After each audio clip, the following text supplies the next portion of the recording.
तर आपण गेले काही केंद्रामध्ये अ, यम नियम सगळे बघतोय. अष्टांग योग जो आहे तो बघतोय.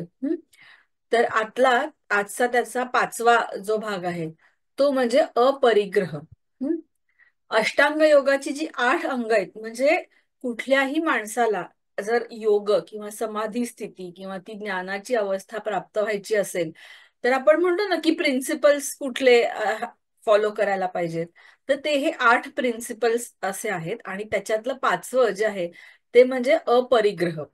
अपरिग्रह ह्याची जर आपण डेफिनेशन बघितली तर त्याचा असं आहे की अननेसेसरी म्हणजे अनावश्यक गोष्टी ज्या आहेत त्याचा संग्रह न करणे. परिग्रह म्हणजे जवळ घेऊन ठेवणे, संग्रह करणे.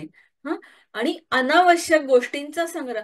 अनावश्यक हा शब्द महत्वाचा आहे. हा, काहीतरी थोडासा संग्रह करायला पाहिजेच ना. आपण जगताना म्हणजे नॉर्मल आपलं जे काही डे टू डे लाईफ आहे त्याच्यासाठी ज्या गरजेच्या गोष्टी आहेत त्यांचा संग्रह करायला हरकत नाहीये, पण सगळंच मला पाहिजे म्हणजे आता असं होतं की नाही की हे पाहिजे ते पाहिजे, कपडे, ड्रेस, अमकं तमकं.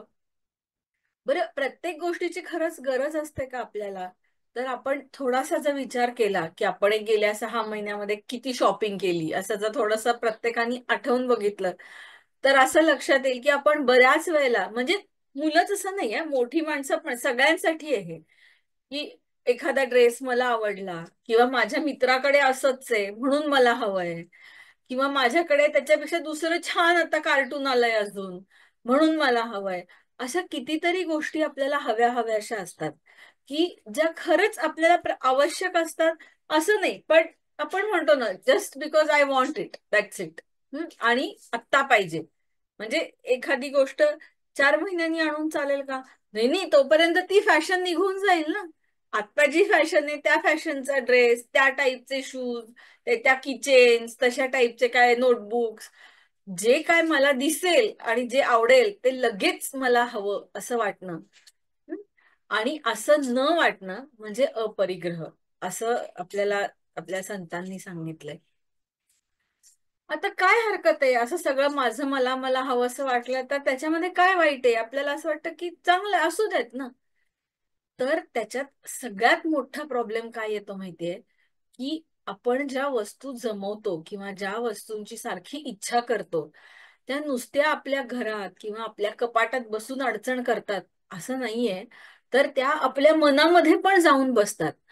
आणि मग जरी मी आता अभ्यास करत असले तरी पण मग माझ्या मनात अरे हा मग आता तो ड्रेस घ्यायचा आहे, मग आई कधी आणेल तो ड्रेस. किंवा सपोज माझा एखादा बुक आहे, फेवरेट बुक, मी माझ्या मित्राला किंवा मैत्रिणीला दिलंय तर मग तो परत देईल ना, मग ते नीटच असेल ना, मग नाहीच दिलं तर काय करणार. सो ह्या सगळ्या गोष्टी सतत माझ्या मनामध्ये राहतात आणि त्याच्यामुळे काय होतं की आपल्या मनातली शांती हरवून जाते. तुम्ही जे काय करत असू म्हणजे आता प्रत्येक वेळेला हे ध्यानासाठीच ऍप्लिकेबल आहे असं नाही, पण मी ध्यान करताना, अभ्यास करताना, अगदी शांत झोपायचं जरी म्हणलं तरी पण ह्या ज्या सगळ्या गोष्टी आपण म्हणतो ना बॅकग्राऊंड म्युझिक सारख्या ज्या मागे चालू राहतात ना त्या आपल्याला प्रत्येक गोष्टीत डिस्टर्ब करतात. जेवताना आपल्याला काय आठवण येते? मला नवीन सीडी आणायची आहे. अभ्यास करताना काय? मला नवीन शर्ट आणायचंय. तू जे काही करतोय ते करताना वी कॅनॉट गिव्ह आवर 100%. म्हणून तसंच एन्जॉय करताना पण म्हणजे अभ्यास आणि ध्यान तर सोडून द्या, पण सारखं हे माझं ते माझं. समजा माझ्या आवडीच्या बेंचवर दुसरा कोणी बसला तरी मला त्रास. असं करताना ज्या गोष्टी आम्ही खरं खरं एन्जॉय करायच्या आहेत त्या पण आम्ही एन्जॉय करत नाही, कारण त्या एन्जॉय करताना पण माझ्या डोक्यात काहीतरी भलत्याच गोष्टी चालू आहेत. मला आणि माझ्या मैत्रिणीला जर का कोणी सेम गिफ्ट दिलं तर आता गिफ्ट दिलंय मजा करेल की नाही कोणी? नाही नाही नाही, पण तिला का दिलंय, मग तिचं छोटं आहे का माझं छोटं आहे. ह्या सगळ्या गोष्टी आहेत आणि त्यातलं सगळं जे मला हवंय ह्या गोष्टीचा आपल्या प्रत्येक गोष्टीवरती निगेटिव्ह इम्पॅक्ट होत असतो. आता स्वामींचा एक प्रसंग सांगते की अपरिग्रह हे संतांच्या जीवनात कसं असतं. तर आम्ही जेव्हा कधी स्वामींबरोबर कुठे बाहेर वगैरे असं जायचो तर स्वामी कधीही असे खिशात मोजून पैसे नाही ठेवायचे, म्हणजे बाहेर जाताना थोडीशी कॅश आपल्या बरोबर पाहिजे की नाही त्यामुळे तशी ती घेऊन जायचे. तर एकदा आम्ही असंच वारीसाठी जेव्हा गेलो होतो, तेव्हा ते वारकरी किंवा असं कोणतरी तिथे एक गरीब होता, त्यांनी स्वामींना विचारलं की मागितलं की पैसे द्या. तेव्हा स्वामींनी खिशात हात घातला आणि जेवढे आले पैसे तेवढे सगळे त्याला देऊन टाकले. त्यात 100च्या नोटा आहेत, 500च्या नोटा आहेत, काहीही बघितलं नाही. जे होतं ते सगळं देऊन टाकलं. आता स्वामी हे स्वामी होते आणि त्यांच्या दृष्टीने हा प्रसंग आम्ही खूप शिकण्यासारखा आहे. पण एक ह्याच्यात असंही आपण बघायला म्हणजे असं आपण प्रत्येक वेळेला असं वागलं पाहिजे का? तर असं नाहीये. गोंदवलेकर महाराज असं म्हणायचे की मी जसं वागतो तसं तुम्ही माझी सेम कॉपी करू नका. पण मी तुम्हाला जे काही वागतोय त्यातनं तुम्ही अर्थ घेऊन तसं वागा.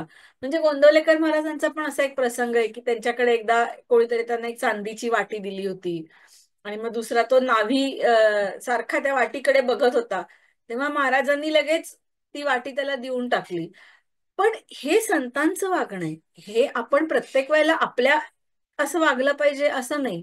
किंवा आम्ही असा याचा अर्थ प्रत्येक जी दिसेल ती वस्तू सगळ्यांना वाटत सुटलो आणि त्याचा काही हिशोबच ठेवला नाही, तर असं पण बरोबर नाही. जोपर्यंत आपण अजून शिकतोय, अभ्यास करतोय, आपण एखाद्या ठिकाणी मोठे झाल्यावर जॉब करत असू, तर तिथे ज्या आपल्या गरजेच्या ज्या काही गोष्टी आहेत त्या आपण सांभाळायलाच पाहिजेत. पण मग अपरिग्रह म्हणजे नक्की सोडायचं काय? आता एकदा तर आपण असं म्हणतोय की सगळं सोडून द्यायचं. तर त्याच्यात एक स्वामींनी छान गोष्ट सांगितली होती, ती मी तुम्हाला सांगते. कचदेव म्हणून एक तपस्वी होते, म्हणजे हे जे राक्षस आहेत त्यांचे ते गुरु मानले जायचे. तर ते आणि त्यांचे गुरु बृहस्पती यांची गोष्ट आहे की एकदा ते कचदेव बृहस्पतींना असं म्हणाले की मी एवढं जप करतो, तप करतो, साधना करतो, पण माझ्या मनाला शांती मिळत नाही. सारखं अस्वस्थ वाटतं, चिडचिड वाटतं. आपल्याला पण वाटतं की नाही, दिवसातनं 10 वेळा राग येतो, डिप्रेशन येतं, काय काय बरंच काय काय होतं. तर असं त्यांनी त्यांच्या गुरूंना विचारलं, तर त्याच्यावरती तुम्ही मला मार्ग सांगा. तेव्हा ते गुरु असं म्हणाले की अपरिग्रह कर. म्हणजे काय, जे काही तुझ्याकडे आहे ते सगळं सोडून माझ्याकडे ये. आता असं म्हणल्यावर ते कच्छदेव म्हणले बरं आता तसं तर तसं. मग काय त्यांचं जे तिथे राहत होते, त्यांचा आश्रम होता, त्याच्यात जे काय होतं, गाई वासरं जे काय त्यांचं जे असेल ते ते सगळं देऊन टाकलं आणि गेले.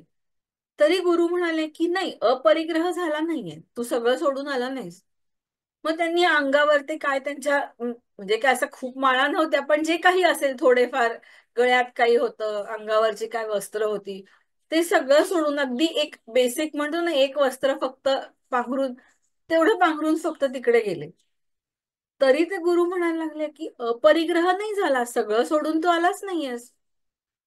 मग ते कच्छदेवांना असा प्रश्न पडला की आता मी सगळं सोडलंय, एक फक्त कपडा माझ्या अंगावर आहे आणि आता ह्याच्यापेक्षा जास्त काय सोडायचं. मग ते शेवटी गुरूंना असं म्हणाले फ्रस्ट्रेट होऊन की आता मी काय सोडू, माझा देह पण सोडून देऊ का आता. तर तेव्हा बृहस्पती त्यांना असं म्हणाले की अरे, तू ह्या सगळ्या गोष्टी सोडल्यास पण त्या मनात सोडल्या नाहीयेस. त्यामुळे आम्हाला आमचे सगळे ग्रंथ, दासबोध, गीता हे काय सांगतात की अपरिग्रह कर म्हणजे काय, तर ह्या गोष्टी मनाने सोडून दे. मनाने सोडून दे म्हणजे काय, की समजा माझ्याकडे एखादी वस्तू आहे, कोणी मागितली, आपल्याला शक्य असेल तर जरूर मदत करावी. समजा ती हरवली, कुठे गेली, काय झालं, तर त्याचे मनात धरून ठेवू नको सारखं. माझी पेन्सिल ना आईनी आज माझ्या लहान भावाला दिली, आता काय करू मी, माझी पेन्सिल ना, असा दिवसभर मनात ठेवू नकोस. मनाने मोकळे व्हा. स्वामी आम्हाला असं नेहमी सांगायचे की लेट गो करायला शिका. ते फ्रोझन मधला, फ्रोझन पिक्चर कोणी बघितलाय? अगदी छोट्यांनी नसेल बघितला, पण थोडे मोठे असतील त्यांनी बघितलं असेल. त्यात ती गाणं म्हणते ना, लेट इट गो. तसं स्वामी आम्हाला सांगायचे की ठीक आहे, थोड्या वेळापुरता राग येतो, थोड्या वेळापुरतं वाईट वाटतं, एखादी गोष्ट हवीशी वाटते, ती मिळाली तर नाही मिळाली तर त्रास होतो. पण ह्या सगळ्या गोष्टी एका पॉइंट नंतर सोडून द्यायला शिका. Let it go. अपरिग्रह म्हणजे मनानी या गोष्टींना सोडायचं. आणि ते कसं सोडायचं, एकदम असं सोडू शकतो का, तर नाही सोडू शकत, कोणीच नाही सोडू शकत. लहान मुलं तर नाही, मोठी माणसं पण टाळून नाही सोडू शकत. पण त्याच्या पुढे स्वामींनी आपल्याला असं सांगितलंय की प्रॅक्टिस कशी करा, सुरुवात कशी करा, तर थोडा वेळ सोडून द्यायला शिका. आपण जेव्हा ध्यान करतो, साधना करतो, तर आम्ही जेव्हा स्वामींच्या बरोबर केंद्रात ध्यानाला बसायचो, तेव्हा स्वामी असं म्हणायचे की मला ना ती मुलगी अजिबात आवडत नाही, मी तिला चांगला धडा शिकवणार आहे. हो बरं, शिकव. पण आत्ता केंद्रात ती मुलगी आहे का? नाहीये. मग आता ध्यानामध्ये बसून धडा शिकवणार आहे का आपण? नाही की नाही? किंवा सो हळूहळू आपल्या मनाला अशी सवय लावायची की निदान थोडा वेळ, आता मी जेवढा वेळ ध्यान करणार आहे, आता आपण जसं केंद्रात ध्यान करतो तेवढ्या वेळापुरतं मी माझ्या मनातनं सगळ्या गोष्टी सोडून देणार आहे. चांगल्या, वाईट, हव्याशा, नकोशा, सगळं. जशी जशी ही आपल्याला सवय लागेल, मनाला सवय लागेल, आणि मी तुम्हाला खरंच सांगते की अजून तर तुम्ही लहान आहात, जसे जसे मोठं होतं ना, तसा हा लेट गो करायचा जो फंडा आहे ना, त्याची जर सवय लागली तर पुढे इतका उपयोग, इतका फायदा होतो की सगळ्या अनावश्यक गोष्टी सोडून मला जे पाहिजे, ज्या वेळेला, जिथे पाहिजे तिथे माझं अटेन्शन, माझं लक्ष पूर्ण देता येणं, ही सगळ्यात मोठं शस्त्र आहे. असं स्वामी म्हणायचे की सगळ्यात मोठी वेपन आहे. म्हणजे ते हॅरी पॉटर मध्ये नाही का त्यांना सगळे शिकवायचे, आमका हे एकदम जास्त पॉवरफुल आहे आणि ती मॅजिक. तर ही सगळ्यात मोठी मॅजिक आहे, सगळ्यात पॉवरफुल मॅजिक आहे. हे ज्या माणसाला जमलं, हे ज्याला, त्याला काहीही कुठेही अपयश येणार नाही, असं स्वामी नेहमी सांगायचे. आणि आता स्वामींच्या पुण्यस्मरणानिमित्तच हे विशेष केंद्र आहे, म्हणून स्वामींनी ही जी आपल्याला शिकवण दिली आहे ती आपण एरवी पण केंद्रातनं ऐकत असतो, पण आज विशेषत्वानी आपण समजून घेऊ. आणि ते कायम म्हणायचे स्वामी, तसं स्वतःला सांगायचे, दिवसातनं 10 वेळा आपल्याला सांगायचं सोडून दे, जे काही अनावश्यक आहे, जे काही त्रासदायक आहे, सोडून दे, सोडून द्यायला शिक. तसं आपण हळूहळू प्रॅक्टिस करूयात आणि नक्की जमेल, त्याचा खूप उपयोग पण आहे. तर आता हे सगळं मनात ठेवून आता नेहमीप्रमाणे आपण उपासना करूया. उपासना 3 वेळा दीर्घ ओंकार म्हणूया, 1 मिनिट ध्यान. आणि आता ध्यान करताना आज खरं खरं आपण करतोच आहे, एरवी पण तसंच करतो, पण आज विशेषत्वानी असा प्रयत्न करा की कुठलाही विचार आला ना की म्हणायचं जा, सोडून दे. आणि काही विचार नाही, फक्त 1च मिनिट आपण करणार आहे, पण तुम्ही हा प्रयोग करून बघा की 1 मिनिट मी कशाचाच दुसरा विचार करणार नाही, आणि आला तर त्याला म्हणायचं गो, जस्ट गो, दॅट्स इट. आपण नेहमीच्या पद्धतीने ध्यान करू आणि त्याच्यानंतर नामस्मरण करू. ठीक आहे. 3 वेळेला ओंकार मी म्हणते, तुम्ही सगळे आपापल्या ठिकाणी म्हण. हं?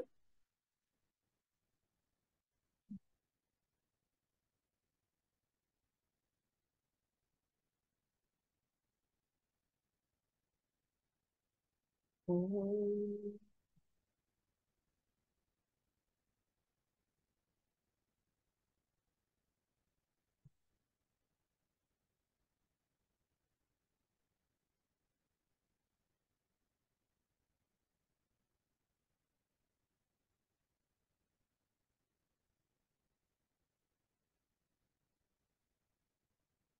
स्वाहा. ओम तत्सवितुर्वरेण्यं भर्गो देवस्य धीमहि धियो यो न प्रचोदयात्. ओम. ओम भुवस्वः. ओम तत्सवितुर्वरेण्यं भर्गो देवस्य धीमहि धियो यो न प्रचोदयात्. ओम. ओम भूर्भुवस्वः. ओम तत्सवितुर्वरेण्यं भर्गो देवस्य धीमहि धियो यो न प्रचोदयात्. ओम.